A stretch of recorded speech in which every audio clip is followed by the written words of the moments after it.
From awaytogarden.com and robinhoodradio.com, this is A Way to Garden with Margaret Roach, your weekly invitation to dig in and grow. A story I wrote recently for my New York Times column took me on a fascinating deep dive into the world of Radicchio and put me back in touch with today's guest, organic seed farmer Brian Campbell of Uprising Seeds. Radicchio, with its long heritage in northern Italy, isn't the only crop with Italian roots that the Uprising team is crazy about. So today we're going to meet leaf broccoli and cardoon and some traditional Italian beans and beets too that would be just as at home in your vegetable garden. So more in a minute, but first these messages. Programming and underwriting support from Brushwood Nursery. For more than 20 years, Brushwood Nursery has shipped the finest selection of clematis and other vines all over the United States, with full gallon-sized plant and free shipping. Their website is full of beautiful pictures and information on growing clematis. BrushwoodNursery.com. Programming and underwriting support from Garden Tool Company. Garden Tool Company's wide selection of heirloom quality tools for your gardening passion is backed by outstanding customer service, fast shipping, and ongoing support. GardenToolCompany.com. Brian Campbell, with his partner Crystine Goldberg, owns Uprising Seeds just north of Bellingham, Washington, which was the state's first certified organic seed company, and features an assortment of exceptional vegetables and flowers. This year, they added the new Gusto Italiano Project to their lineup, a collection of radicchios and brassicas straight from Italy, and we'll talk about some of those selections and more. Hi, Brian. How are you? Good morning, Margaret. I'm doing great. Nice to talk to you again. Before we start, I just wanted to ask, how's it out there in your neck of the woods? I've been worrying, especially about all my Western farming and gardening friends in this new normal of climate and weather, all this madness. How are you guys? We're faring pretty well. We've had a nice spring. We've got plenty of water up where we are, so we're out of the drought-stricken regions a little further south. But so far, so good. Glad to hear that. So whether farmers or gardeners, how we choose what we grow and get obsessed with, there's lots of different possibilities and lots of different influences out there to speak to us and tempt us. And I love reading the variety descriptions on the Uprising Seeds website, because you often also speak in those descriptions to like the traditions or the cultures of the seeds that you offer, where they come from, that spoke to you. So like the new Gusto Italiano project. So want to tell us what that is? Yeah, sure.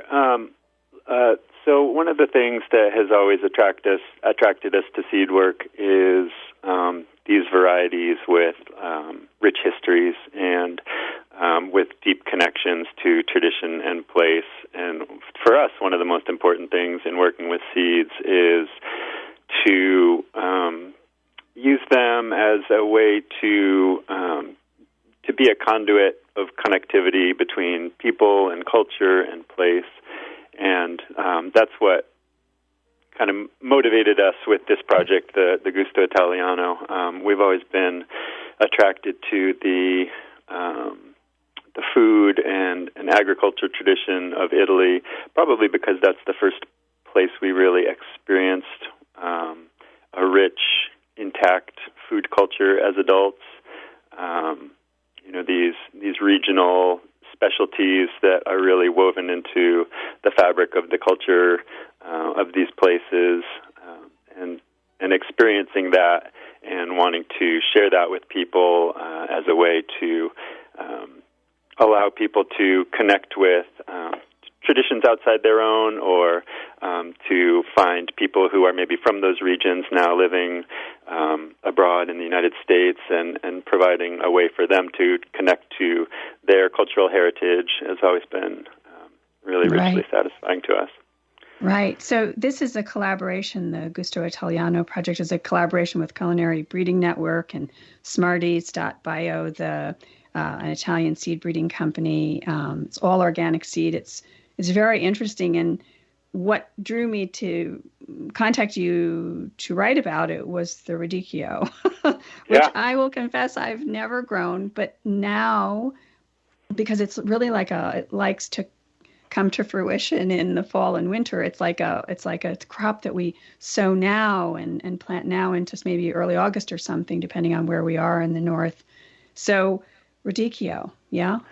Yeah, We exist in a pocket of Radicchio fanatics out here in the Pacific Northwest that is trying to spread the gospel of this crop as we hope to build it as something that is a common crop to be found throughout, probably especially the northern United States where it's best suited, but it's such a lovely seasonal crop for the fall that and we love the flavor profile it brings and the kind of seasonally appropriate flavors that it pairs with in the fall that we're really just trying to spread the word about it and build that tradition here like it is over in the north of Italy.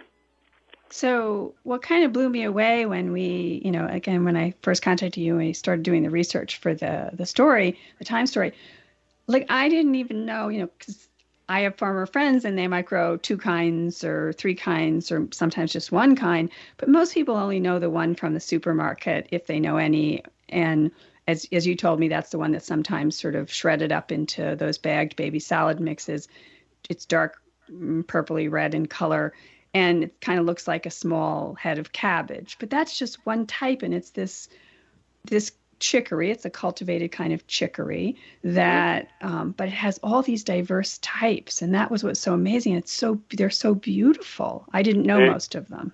Yeah, they are so beautiful, and some of them, often they're described as, in terms of flowers, like the Castelfranco types, they often call the tulip of winter, and there's another type from Gorizia that's called the rose of winter. So there are these beautiful forms, real diversity of shapes, a diversity of, to the extent that they are bitter, which is one of the factors that tends to turn people off, is not knowing how to manage that flavor. That is sort of a new flavor for a lot of people in American cuisine culture.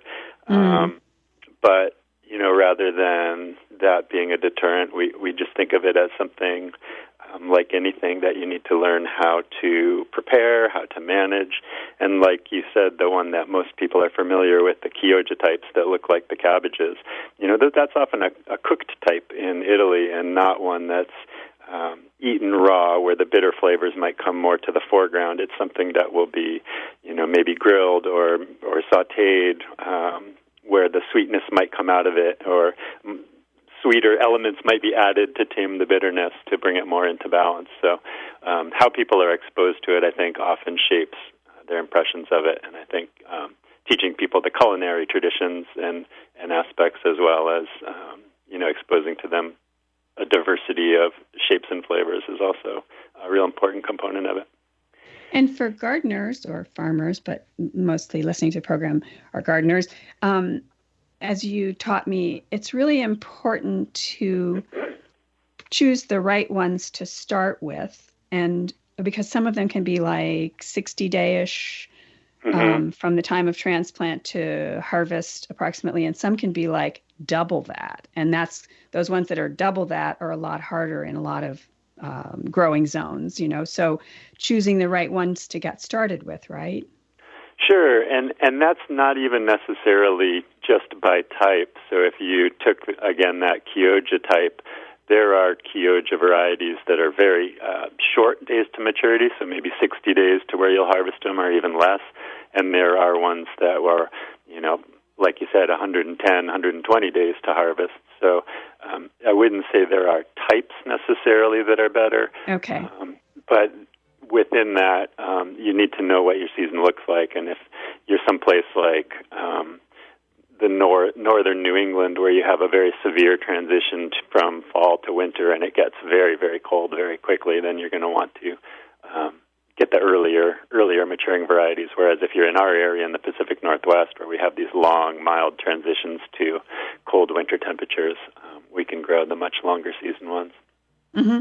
And so you recommend starting them in flats or cell packs or whatever, starting them and transplanting them out like maybe 4 weeks later. So I'd start soon and I'd transplant them out in July and so forth. Exactly, and that's probably the most important thing, and the thing that people most commonly get wrong is that timing is much more important with Radicchio radicchio than it is most other crops. And since it is a fall crop, you really have to, there is a time of year where you need to plant them, and that time is pretty much the end of June to maybe the first week of July for most of those varieties. So you're shooting to have transplants to put out into the garden by maybe the end of July.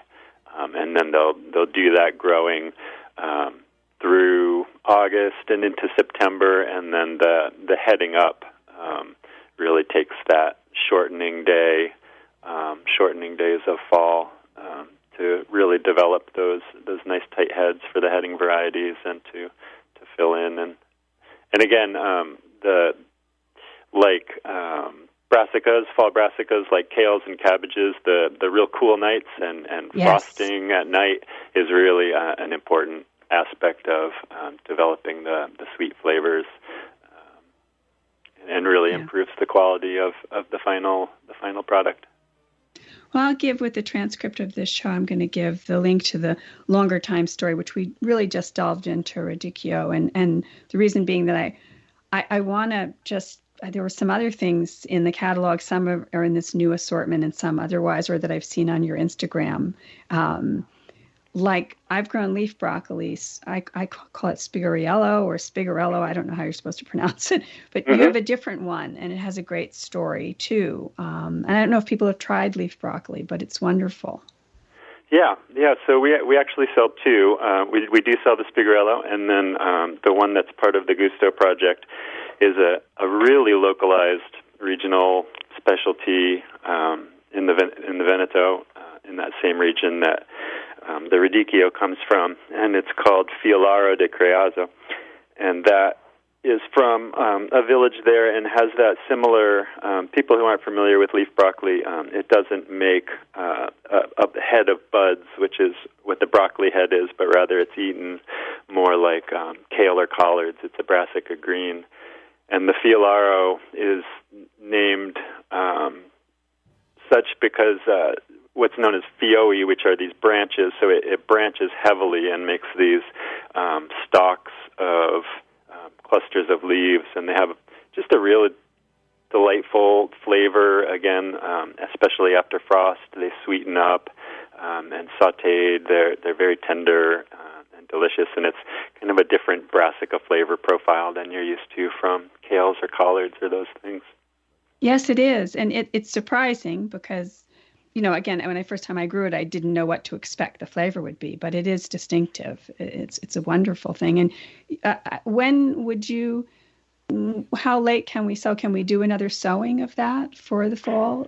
Into the cool months? I mean, it's less time sensitive than the Radicchio is, in that it is a brassica, so it will grow like kale. You can grow it any time of year, but in Italy it's grown exclusively in the fall, and that's how we grow it here, just because it is those cool nights of fall that really bring out the sweetness and really develop the flavor. So we try to sow it in probably the beginning of July is fine. End of June is fine. We do transplants for that as well. You can direct sow it if that suits how you grow things in your garden. But we're shooting to start harvesting those, once the nights start getting a little frosty. Hard to imagine as we just come into the hot months that we'll ever go there, but yes, it's hard to think about this time of year when everyone's still on asparagus and fava beans, but it is really the time that you need to start thinking about those fall crops, because it's when you need to start sowing seeds for them. Right.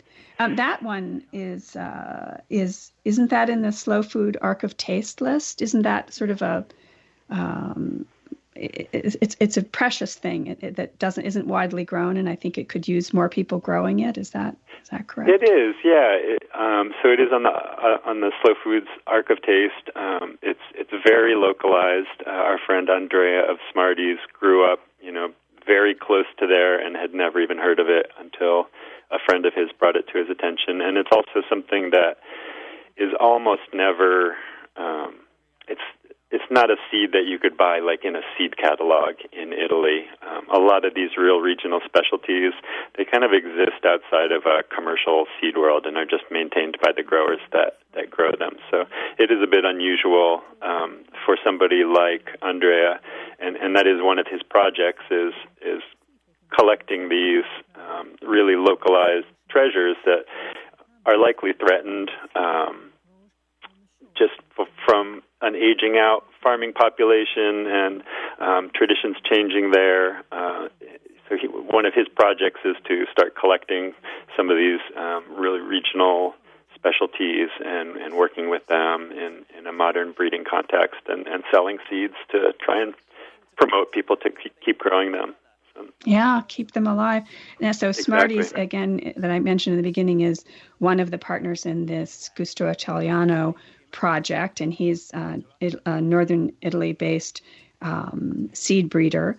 And what's so great is that with all the seed in this project, it's organic seed. And for those people who haven't listened to me say this a million times before, it's so important that we support organic seed, but also like any living organism, seed is over the generations is adapted to the conditions that it experiences. And so if you're an organic gardener and you're not going to feed this stuff fertilizer and spray it when a pest shows up, organic seed's going to be your best seed, I think, to grow, right? It's appropriate for an organic garden. So it's great that you have this available. I don't see as much organic radicchio, for instance, as you guys have. You have, I think, 15 kinds or something now. It's very, very unusual. He's really the first person that we've seen in Italy working on this scale in organic systems. So we hope to see more of that to come, and hopefully this is just the tip of it. But it does feel like an unusual thing at this point. Yeah. So he's based and it's really exciting. We're thrilled about it. So. Yeah. So he's based in Chioggia, yes. Yep. And that is the name of that red cabbage look-alike radicchio, right? That type is Chioggia. And then you have a beet with the same name, and that was one of the first things I ever got from you years ago, I think, because I loved that beet. It's that beet that people may recognize that has the rings of white and red inside when you cut it open. But it was sort of inconsistent, unreliable where I had gotten it before. It was never quite the same. And I saw that you were working on it, and that was one of the first things I ever talked to you about years ago. So tell us about that beet. Yeah, I remember that. We did a whole talk about beets. So that was one of, a lot of these older varieties that are open-pollinated, they really require a lot of work to keep. They tend to drift if you're not being really active and intentional in your seed selecting and your seed work. And that was one that we had seen drift, like you said, to be pretty irregular and not very uniform. So that was one of our very early projects to try and tighten the genetics up on that. So it was a more uniform crop that was better for both commercial farmers and gardeners. And that comes from the same region. We don't hear a lot about that one in Italy, other than it being named for that town. But I think it is originally does come from that place, and it's also known as the candy cane beet for people who might not have the association with the name with the red and white stripes. Yeah. So the other day, or I don't know, last week, whenever it was, on Instagram, and I love your Instagram feed. I don't know who writes it, which one of you writes it, but it's great, and it's funny too. A lot of times it has a lot of attitude, which I love.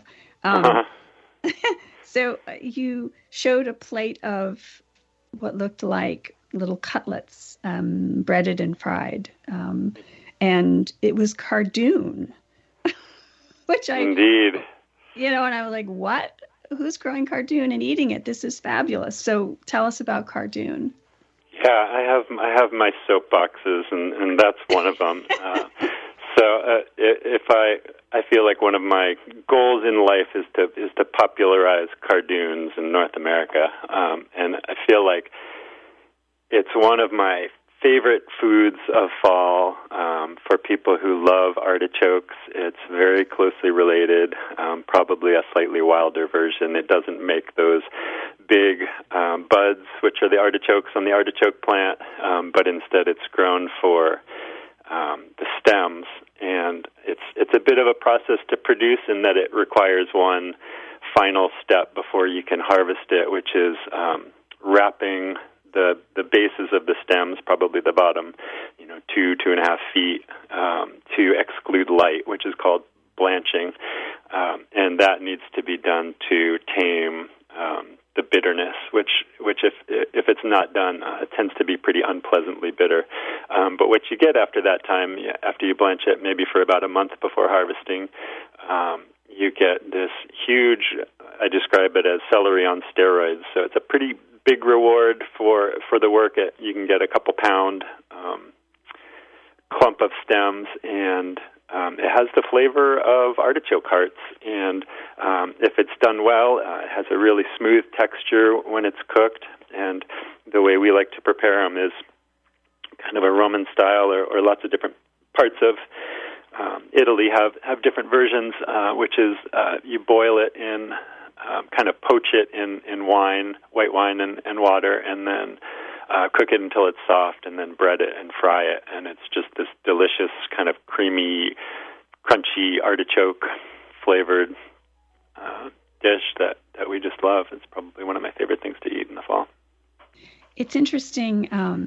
It's also a beautiful plant, I think. I mean, I haven't seen the one. Yeah, they're exquisitely beautiful. They're huge. I mean, they grow to 3-4 feet. For people who have grown artichokes, they look very similar, if not a little bit bigger. And some people grow them just as ornamentals. They do flower similarly to artichokes. They're a little smaller and rounder, the buds, but these beautiful, big, purple, kind of showy flowers that pollinators love and florists love, actually. So, yeah, it's a great one. So we have several minutes left, and I want to make sure that I didn't know that I was one of these until I read it on the description of your bean sampler. It says that in Italy, Tuscans are sometimes referred to as mangiafagioli, the bean eaters, and I eat beans every day, as I have for about 100 years. Uh-huh. So apparently I'm a mangiafagioli. Sure. Yeah, and I'm not... The term might be a little derogatory. I'm not sure, but there is a long history in Tuscany of cultivating and eating beans as sort of a staple part of the cuisine. And like you, we eat a lot of beans in our diet. We have been a vegetarian family for just about forever, so legumes feature pretty prominently. And again, we just fell in love with regional diversity kind of on display when we visited, and from what we've learned, there's a lot of varieties that are bordered on the Italian arc of taste that are very localized in production and treasured both locally and throughout Italy and beyond. And so we kind of have made it one of the points of our work with seeds of collecting a lot of these varieties and growing them and offering them. So we do offer a mix of a collection of 4 packets of different varieties that are specific to different parts of Tuscany, and really enjoy growing and sharing and eating them. Well, and one of the 4 is called Purgatory. So I mean, who could resist trying to grow the Purgatory bean? Yeah, sure. It's great. Yeah, it's great. Well, like we said at the beginning, so many stories and so much culture and history comes with these varieties that you're attracted to, which is so great. So, Brian, I mean, I just always enjoy speaking, and I'm so glad to learn more about some of these, especially the Cardoon, which, again, as you said, it's beautiful. So even if we fail at the excluding the light thing and don't get the 2 pounds of deliciousness, we can still enjoy the beauty, right? So for sure, definitely. And in a lot of parts of the country, they perennialize too. So it's something that you can plant once and enjoy for many seasons. Oh, amazing.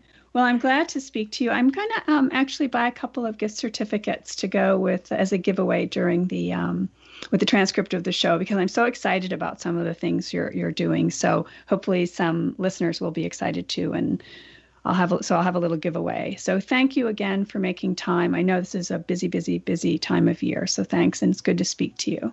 Yeah, you too, Margaret. Thanks. It's always a pleasure to talk to you. Programming and underwriting support from Garden Tool Company. Garden Tool Company's wide selection of heirloom quality tools for your gardening passion is backed by outstanding customer service, fast shipping, and ongoing support. GardenToolCompany.com. Programming and underwriting support from Brushwood Nursery. For more than 20 years, Brushwood Nursery has shipped the finest selection of clematis and other vines all over the United States, with full gallon-sized plant and free shipping. Their website is full of beautiful pictures and information on growing clematis. BrushwoodNursery.com. And it's good to speak to all the rest of you again, too. And don't miss an episode. You can subscribe free to the podcast version of the show on Stitcher or iTunes or Spotify. And you can find me anytime at awaytogarden.com or on Facebook and on Instagram as @awaytogarden. And happy gardening meantime. Away to Garden with Margaret Roach is a joint production of awaytogarden.com and the smallest NPR station in the nation, Robin Hood Radio.